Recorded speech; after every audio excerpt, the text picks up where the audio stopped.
Good morning.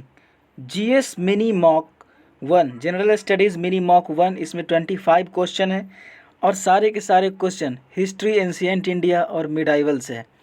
इसके बाद topic wise discuss करेंगे। ये मिनी मॉक 1 है, जस्ट देख लेते हैं और रिवीजन के पर्पज से। Question 1, the site of Harappa is located on the bank of river. Harappa किस नदी के किनारे अवस्थित है? सरस्वती, रावी, ब्यास और इंडस। सही जवाब सोच लीजिए, आप वीडियो को पॉज करके सोच सकते हैं। सही जवाब है रावी। रावी नदी के तट पर हड़प्पा सिचुएटेड है।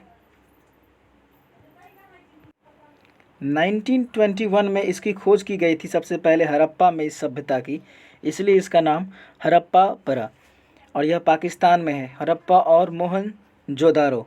नेक्स्ट क्वेश्चन देख लेते हैं। अगला सवाल है, which one among the following Indus cities was known for water management. इनमें से कौन सा हड़प्पन शहर है जो वाटर मैनेजमेंट के लिए जाना जाता है, बेटर वाटर मैनेजमेंट के लिए? क्या यह लोथल है, मोहनजोदड़ो, धौलावीरा या हड़प्पा? इसका सही जवाब है धौलावीरा। धौलावीरा में बेटर वाटर मैनेजमेंट के लिए जाना जाता है। दे वेयर ग्रेट वाटर इंजीनियर। बहुत अच्छी तरीके से वाटर की महत्व को हड़प्पन सिविलाइजेशन में समझा गया था। लोथल एक डॉकयार्ड है, गोदीबारा। मोहनजोदड़ो जहाँ अनाज का कुठार मिला है और एक ग्रेट बाथ मिला है, ग्रेट स्नान घर जिसमें कपड़े बदलने के जगह भी दिए गए हैं। धौलावीरा के बारे में जान लिया और हड़प्पा के बारे में भी जान ही लिया।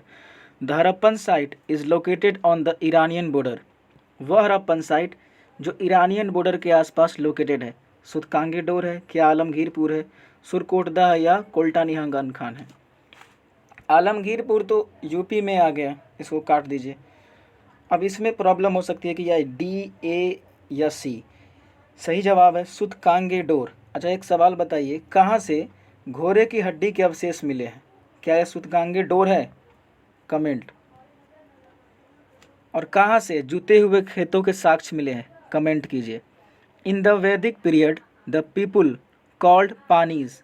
वैदिक पीरियड में किस तरह के लोगों को पानीज कहा जाता था? क्या वो उन लोगों को कहा जाता था जिनका कंट्रोल व्यापार पर होता था? क्या पशु चराने वाले को यानी कि कैटल ब्रीडर को कहा जाता था? क्या काउ हेड को, जिनके पास गाय होता था, उनको कहा जाता था? या रिलीजियस हेड या धार्मिक गुरु को कहा जाता था? सही जवाब आपने सोच लिया होगा। वह व्यक्ति जो ट्रेड को कंट्रोल करता था, वहाँ पे पानी कहा जाता है। ठीक है। How many time the term जना अकर इन ऋग्वेद। ऋग्वेद में जन जो शब्द है वो कितनी बार आया है? क्या 100 बार आया है, 200 बार, 300 बार या 275 बार? सही जवाब है 275 टाइम। अब एक चीज़ बताइए कि जन शब्द तो 275 बार आया है, ठीक है, लेकिन जनपद शब्द, ये दोनों में क्या अंतर है? जनपद, महाजनपदों का काल उदय होता है, वो कितनी बार आया है? क्या यह 0 बार आया है या 5 बार आया है? ये 2 ऑप्शन है, या एक भी बार नहीं आया है। The doctrine of Trimurti is found in. Trimurti का जो एक डॉक्ट्रिन है, इस वीडियो में सिर्फ मॉक टेस्ट देखेंगे रिवीजन के पर्पज़ से। इसके बाद टॉपिक वाइज हो सकता है तो वीडियो पर डिस्कस किया जाएगा, एंशिएंट और आर्ट एंड कल्चर पर स्पेशली, इसलिए ज़्यादा एक्सप्लेन करते नहीं चल रहे हैं। The doctrine of Trimurti is found इन। ये त्रिमूर्ति का जो डॉक्ट्रिन है कहाँ पाया जाता है? छांदोग्य उपनिषद, मुंडका उपनिषद, श्वेतेश्वरा उपनिषद और एक और ले लीजिए अपना मन से कोई भी, ऐतरेय ब्राह्मण, कुछ भी। उपनिषद का मतलब क्या होता है? उपनिषद, उप का मतलब होता है समीप या नज़दीक, और निषद का मतलब बैठना, कि गुरु के समीप बैठना। उपनिषद में क्या है, क्या डिस्कस किया गया है? क्या तंत्र मंत्र है या कोई रिचुअल है या कर्म कांड है? नहीं, फिलॉसफी इसमें डिस्कस किया गया है, जिसको कहा जाता है दर्शन। इसलिए कई बार इसको वेदांत भी कहा जाता है। वेदों का अंत, जो अंत भाग है, इसलिए वेदांत दर्शन। जो फिलॉसफी है, जैसे अद्वैतवाद, द्वैतवाद, विशिष्टाद्वैतवाद, न्याय, योग, सांख्य, इन सभी की चर्चा की गई है फिलॉसफी की। अब जैसे कि अद्वैतवाद है, ये शंकराचार्य की फ़िलॉसफी है। द्वैतवाद है, मध्वाचार्य की फ़िलॉसफी है। विशिष्टाद्वैतवाद है, रामानुजाचार्य की फ़िलॉसफी है। उसी तरह योग है, योग किसका है? योग सूत्र, क्या ये कपिल का है या पतंजलि का है? सिंपल सा है, पतंजलि का। फिर जैमिनी का कौन सा है? क्या यह मीमांसा है? गौतम का क्या है? क्या यह न्याय है? और ये कपिल का है? कपिल का है सांख्य। तो ये पूरा फिलॉसफी है। Who among the following wrote Sanskrit grammar? इनमें से संस्कृत ग्रामर को किसने लिखा? क्या कालिदास ने लिखा, क्या चरक ने, या पाणिनि ने, या आर्यभट्ट ने? अब संस्कृत ग्रामर है, आर्यभट्ट हमको पता है कि कुछ स्पेस से रिलेटेड, अंतरिक्ष से रिलेटेड है, तो इसको काटिए। पाणिनि, कालिदास, अच्छा कालिदास का तो ये है ऋतुसंहारम, कुमार संभवम, मेघदूतम, इन ये सब सारी चीज़ें, मालविघ्न ये सब सारी चीज़ें, रघुवंशम कालिदास ने लिखा है। चरक, चरक तो दवा से रिलेटेड है इनका, तो ये तो होंगे नहीं, तो ऑप्शन बचा पाणिनि। पाणिनि का एक बुक है जिसका नाम है अष्टाध्यायी, अष्टाध्यायी संस्कृत का ग्रामर है। और एक अमर कोश भी है अमर सिंह का, एंशिएंट टाइम में संस्कृत वालों को रटा दिया जाता था। पाणिनि। नेक्स्ट, इनमें से किसे लिटिल अकबर भी कहा जाता है? जहांगीर, खुर्रम, दारा शिकोह या औरंगजेब? सही जवाब है दारा शिकोह। अभी न्यूज़ में भी रहा था काफ़ी, करंट अफेयर में। सरकार चाहती है कि दारा शिकोह के जो कब्र है उसको आइडेंटिफाई किया जाए। ये काफ़ी पढ़ा लिखा था और ये सर्वधर्म समभाव का समर्थक था। बाद में इसकी हत्या करवा दी गई औरंगजेब। अगला सवाल है, who was the last emperor to sit on the peacock throne? Peacock throne पर बैठने वाला अंतिम मुगल एम्पेरर कौन था? तख्ते ताउस, जो पीकॉक थ्रोन है, औरंगजेब, बहादुर शाह, जफ़र, मोहम्मद शाह या शाह आलम? अब इसमें बहुत लोग बहादुर शाह टिक लगाएंगे क्योंकि ये लास्ट एम्पेरर थे। नहीं, सवाल है कि तख्ते ताउस पर। देखिए, नादिर शाह का एक आक्रमण होता है, इंडिया में काफ़ी आक्रमण होता है, तो जब वो आक्रमण होता है 1739 में, तो फिर तख्ते ताउस को भी लूट करके ले जाता है। तो ये था मोहम्मद शाह जिसको रंगीला बादशाह कहा जाता है, उसी के समय में अटैक हुआ था, फिर ये लूट कर ले जाता है। विच one of the following is not a feature of Indian temple architecture? North Indian temple architecture का इनमें से कौन सा खूबी है जो उत्तर भारतीय मंदिर स्थापत्य की विशेषता नहीं है? उत्तर भारत में जो मंदिर स्थापत्य है उसको कहा जाता है नागर शैली, नागर। उसके बाद जो साउथ इंडिया में है वहाँ पे द्रविड़ शैली है, और बीच में दोनों का जिसमें प्रभाव होता है उसको कहा जाता है बेसरा शैली। नागर, बेसर, द्रविड़, ये सब क्या है? यही भी सवाल पूछा गया है।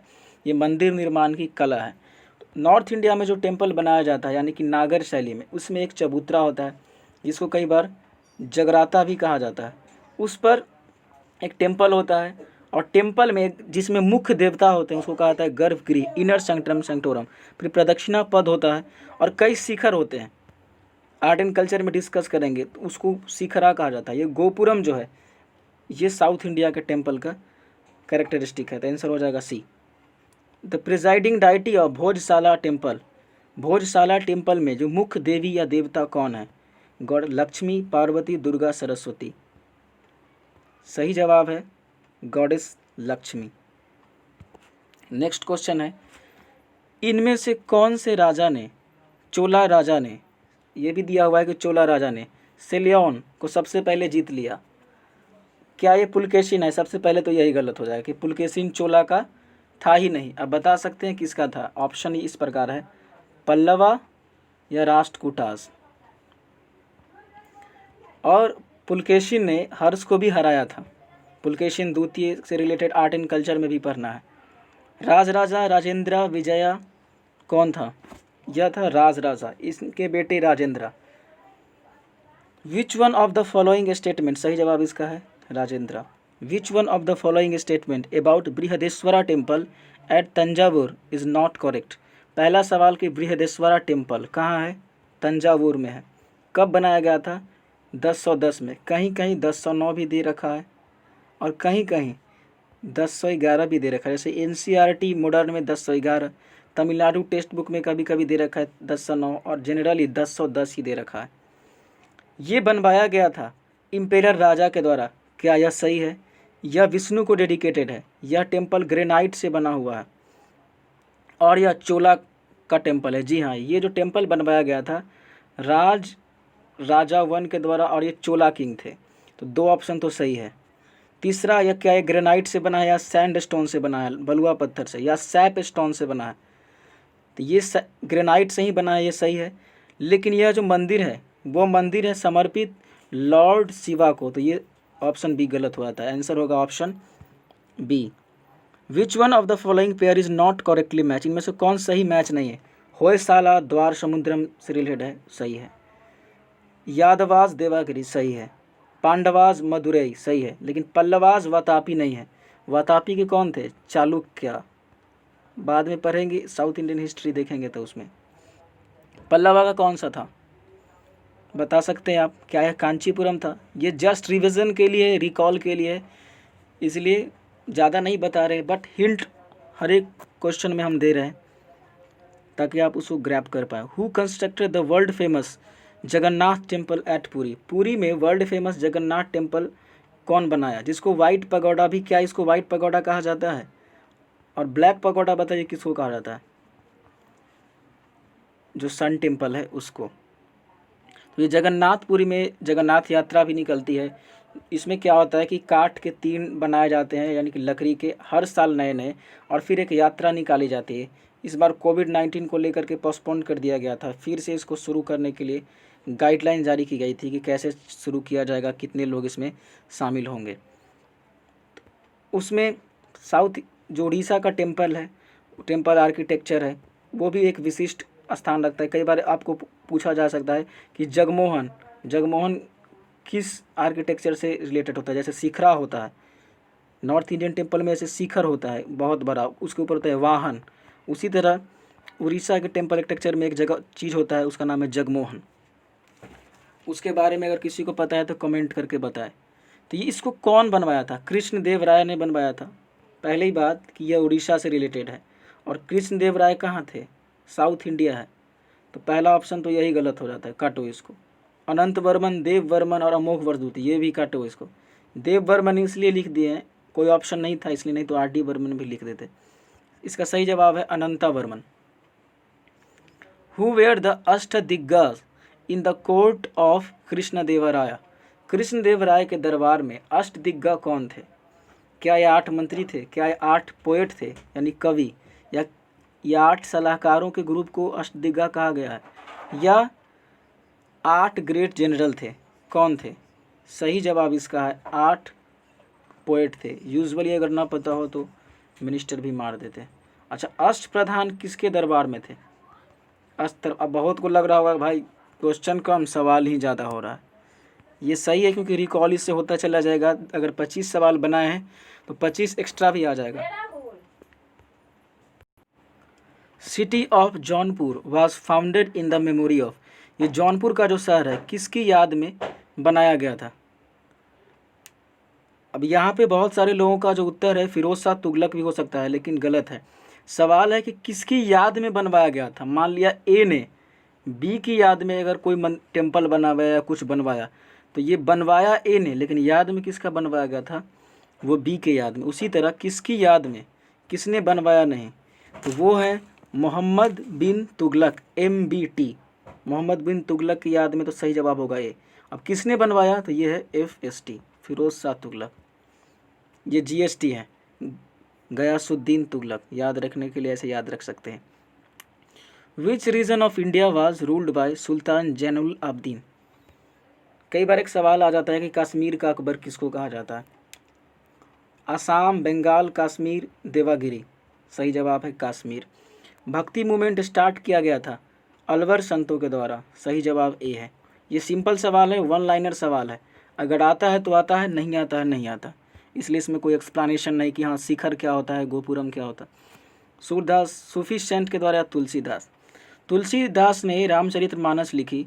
आप बता सकते हैं कि वो किस भाषा में लिखी गई थी, क्या हिंदी में लिखा गया था, अवधी में लिखा गया था, बज्जिका में लिखा गया था, कौन से भाषा में लिखा। The Mughal empire who prohibited the use of tobacco, वह मुगल एम्पायर जिसने टोबैको को यूज़ को मनाही कर दी, क्या अकबर था, जहांगीर था, औरंगजेब या बाबर। अब देखिए बाबर तो आया और चला गया, उसके पास इतना टाइम नहीं था, मर गया, इसको काटिए इस ऑप्शन को। अब ऑप्शन आता है अकबर, जहांगीर, औरंगजेब। औरंगजेब में फंस सकते हैं आदमी, हाँ सब कुछ पर प्रतिबंध लगाया, नाच गाने पर प्रतिबंध लगा दिया, बहुत सारे त्योहारों पर लगा दिया, जजिया को रीइम्पोज किया। बट सही जवाब है जहांगीर जिसके शासनकाल में जो पेंटिंग है वो अपने उत्कर्ष पर पहुंची थी और इन्हीं के दरबार में सर टॉमस रो आए थे। कई बार पूछा जाता है कि सर टॉमस रो किसके दरबार में आए, हॉकिंग्स किसके दरबार में आए। During the Mughal rule the copper coin is known as, Mughal काल में जो कॉपर सिक्के थे उसको क्या कहा जाता था, जो कॉपर के सिक्के थे। इसमें दो सवाल है, निसाका और आहत। अगर किसी ने पढ़ा है कभी जीवन में तो आहत सिक्के उनको मिलेगा एंशिएंट इंडिया में, जो पंच मार्क सिक्के हैं शुरुआत में हैं, जो ठप्पा मारकर बनाए जाते थे। तो उस ये तो आप लेकिन पूछ रहा है मुगल काल में, तो पहले ही गलत हो गया, या निसाका, ये दोनों को काटो। अब आ गया दाम और दिनार, आंसर है सी दाम। तो ये थे सवाल 25। अब बताइए अब कितने सही हुए, क्या लेवल टफ था। और ज़्यादा एक्सप्लेनेशन नहीं करा हमने क्योंकि ये first GS mini mock test mini, मिनी टेस्ट। पूरे अगर आप देखे होंगे तो 25 सवाल के साथ साथ आप 50 और बना सकते हैं। Thank you very much for watching and wait for the new video.